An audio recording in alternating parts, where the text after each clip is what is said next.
శ్రీనివాస్ వర్మ గారు, హోంశాఖ మంత్రి, ఇంకా అనేక మంది మంత్రులు, ఉన్నతాధికారులు అందరూ అక్కడికి వెళ్ళి సహాయక చర్యల్ని సమీక్షించడమే కాకుండా బాధిత కుటుంబాలను కూడా మరి నేరుగా వారిని కలిసి వారికి అన్ని రకాలుగా అండగా నిలబడతామన్న హామీ ఇవ్వటమే కాకుండా నష్టపరిహారం కానివ్వండి, కుటుంబంలో ఒకరికి శాశ్వత ఉద్యోగం కానివ్వండి, ఇవన్నీ కూడా ప్రకటించి కొంత ఆర్థిక సహాయాన్ని తక్షణమే అందించడమే కాకుండా మిగతావన్నీ కూడా 90 రోజుల్లో పూర్తి చేస్తామని నారా లోకేష్ గారు హామీ ఇవ్వటం కూడా జరిగింది. ఆ రకంగా జరిగినటువంటి ఒక దురదృష్టకర సంఘటన, దాని తర్వాత ప్రభుత్వం చేపట్టినటువంటి చర్యలు, ఇవన్నీ ఒక పక్కన ఈ విధంగా ఉండగా, మరి గొడ్డలి పార్టీ అధ్యక్షుడు జగన్ రెడ్డి కూడా, కొంచెం ఎక్కువ వస్తుంది చూడమ్మా, గొడ్డలి పార్టీ అధ్యక్షుడు జగన్ రెడ్డి కూడా విశాఖపట్నం వెళ్ళటం జరిగింది. వెళ్ళి మామూలుగానే పచ్చి అబద్ధాలు మాట్లాడటం, అనవసరమైనటువంటి రాజకీయ ప్రేలాపనలకి పాల్పడటం, ఇవన్నీ కూడా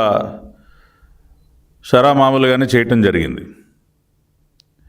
విశాఖ స్టీల్ ప్లాంట్ని కాపాడటానికి జగన్మోహన్ రెడ్డి ముఖ్యమంత్రిగా ఉన్నటువంటి సమయంలో చేసినటువంటి ప్రయత్నం శూన్యం,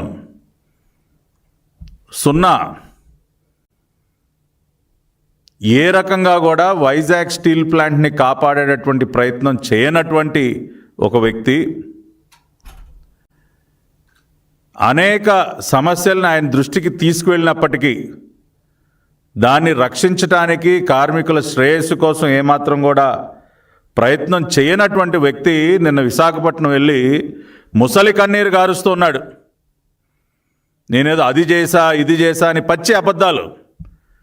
నిస్సిగ్గుగా జగన్మోహన్ రెడ్డి మైక్ ముందుకు వచ్చాడంటే నోట్లో నుంచి వచ్చినటువంటి ప్రతి మాట అబద్ధమే కదా. నిన్న కూడా మళ్ళీ ఒకసారి అదే రుజువైంది. నిన్న ఈ గొడ్డలి పార్టీ అధ్యక్షుడు మీడియాతో మాట్లాడుతూ ఆయన ప్రధానంగా ఆయన చెప్పినటువంటి 2-3 అంశాలు, స్టీల్ ప్లాంట్ గురించి ఆయన చేసినటువంటి ప్రయత్నాలని చెప్పి, కాపాడటానికి ఆయన చేసినటువంటి ప్రయత్నాలని చాలా గొప్పగా చెప్తా ఉన్నాడు.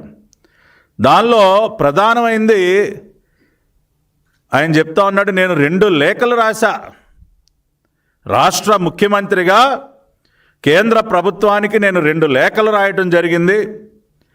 ఆ 2 లేఖల్లో నేను బలంగా విశాఖ స్టీల్ ప్లాంట్ ప్రైవేటీకరణకు సంబంధించి నేను బలంగా కేంద్ర ప్రభుత్వాన్ని బల్లగుద్ది అడిగి, అసలు ఎట్టి పరిస్థితుల్లో కూడా స్టీల్ ప్లాంట్ మనం కాపాడి తీరాల్సిందే, దానికోసం నేను దేనికైనా సిద్ధం అని చెప్పి ఆయన ఏదో లెటర్లు రాశాడంట. ఫిబ్రవరి 2021 ఒక లెటరు, మార్చి 2021 ఒక లెటర్ అని చెప్పి, ఆ లెటర్లు కూడా ఇట్లా చూపించి ఇలా ఇలా ఇలా ఇలా ఇలా ఊపుతా ఉన్నాడు. లెటర్లు చూపివని చెప్పి లెటర్ ఇలా చూపించి ఇలా ఇలా ఇలా ఊపాడు గొడ్డలి పార్టీ అధ్యక్షుడు. కానీ మిస్టర్ జగన్ రెడ్డి, నువ్వు ఆ లెటర్లో ఏం రాసావో కూడా చదివి వినిపిస్తే బాగుండేది కదయ్యా. లెటర్ ఉరికినట్లా గాల్లో పెట్టిలా ఊపటం కాదు, దానిలో తమరు ఎటువంటి ప్రతిపాదనలు చేశారో, ఎంత గొప్ప ప్రతిపాదనలు చేశారో అవన్నీ చదివి వినిపిస్తే ఇంకా బ్రహ్మాండంగా ఉండేది కదా.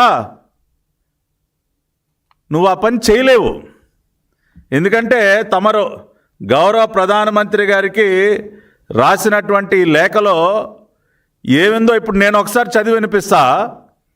నేను చదివి వినిపించిన తర్వాత ప్రజలకు కూడా అర్థమవుతుంది నువ్వు ఎందుకో బహిరంగంగా లేఖని చదవలేవో, ఊరికిని ఇట్లా గాల్లో ఊపి ప్రజల్ని మభ్యపెట్టే ప్రయత్నం ఎందుకు చేసావు. ఈ లేఖలో ఉన్నటువంటి విషయాన్ని నేను చదివి వినిపిస్తే అర్థమవుతుంది.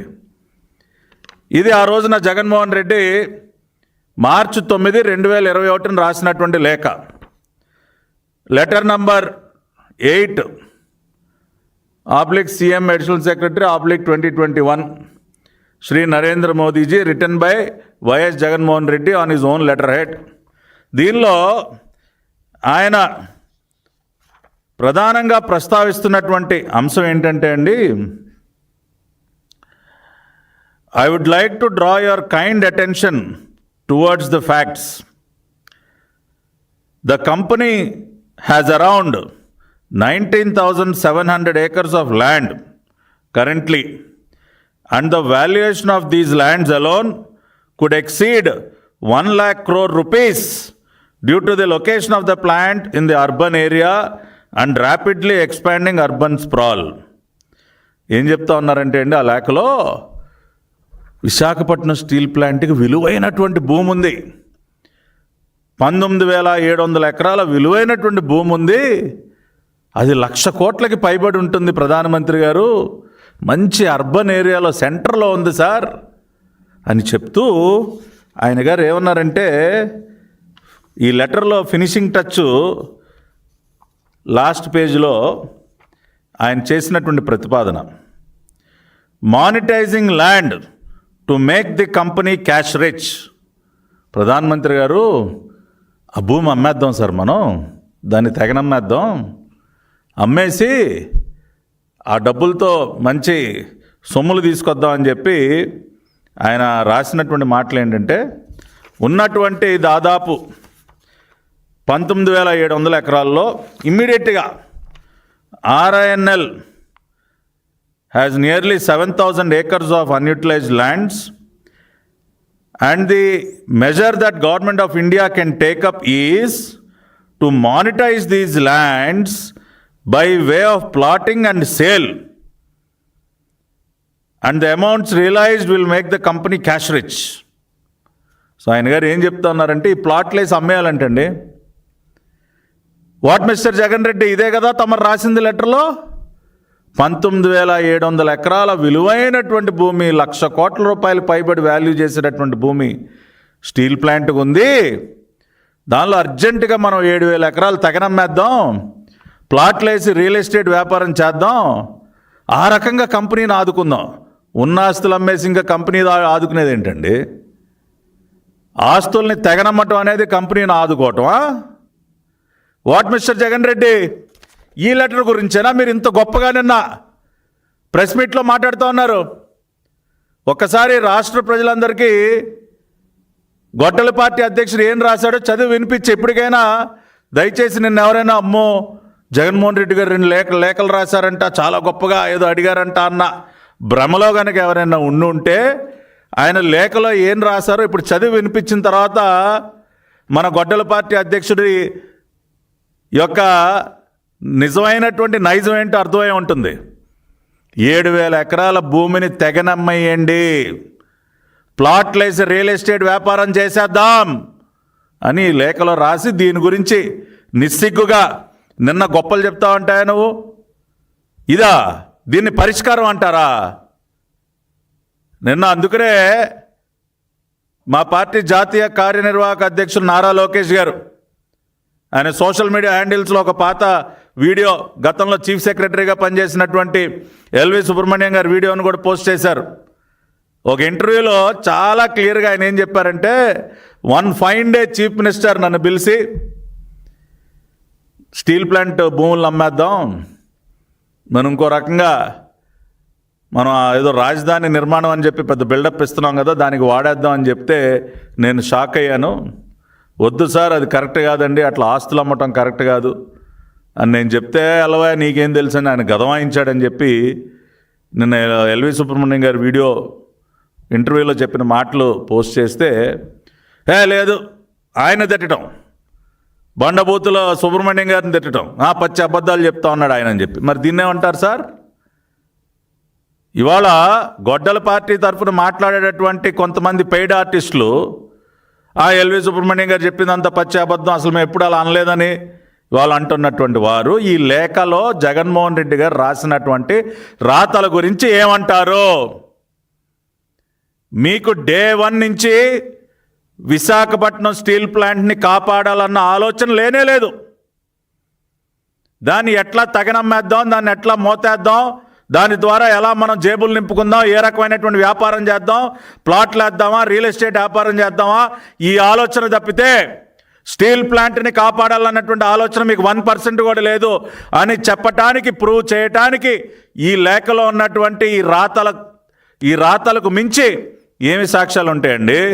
జగన్మోహన్ రెడ్డి స్వయంగా సంతకం పెట్టి రాసినటువంటి లెటర్ ఇది. ఆయనే చెప్పాడు ప్రధానమంత్రి గారికి నేను లేఖ రాశానని చెప్పి. కానీ లేఖలో ఉన్నటువంటి సారాంశం ఏంటి? భూములని తెగనమ్మడం. ఇది పాయింట్ నెంబర్ 1. రెండోది, అసలు నేను చాలా రకమైనటువంటి చర్యలు తీసుకున్నాను విశాఖపట్నం స్టీల్ ప్లాంట్ని కాపాడటం కోసం, బలోపేతం చేయటం కోసం. అసలు నేను పాటుపడినంత ఇంకెవడో పాటుపడలేదని చెప్పి. ఇదిగోండి ఆయన హయాంలో వచ్చినటువంటి వార్తలు.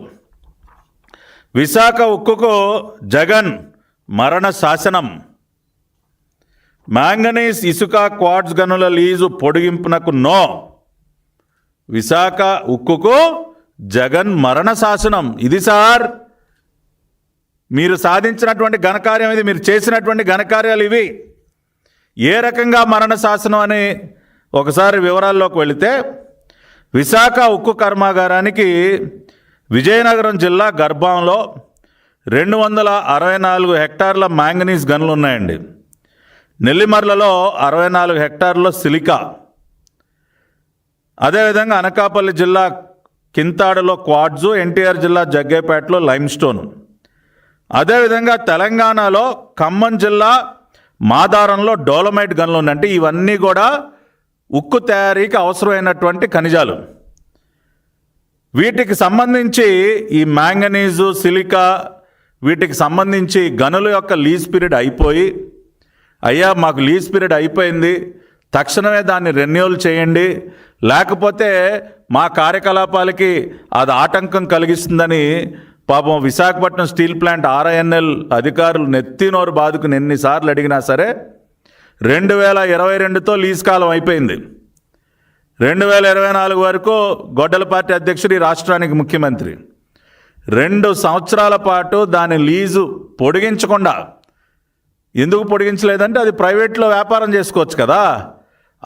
స్టీల్ ప్లాంట్కి ఆ మ్యాంగనీస్ గనులు, సిలికా గనులు ఇస్తే వీళ్ళకి వచ్చే లాభం ఏముంది? అదే వాళ్ళకి లీజు పొడిగించకుండా మనమే వ్యాపారం చేసుకుంటే తాడేపల్లి కొంపకి ఫుల్గా క్యాష్ కదా.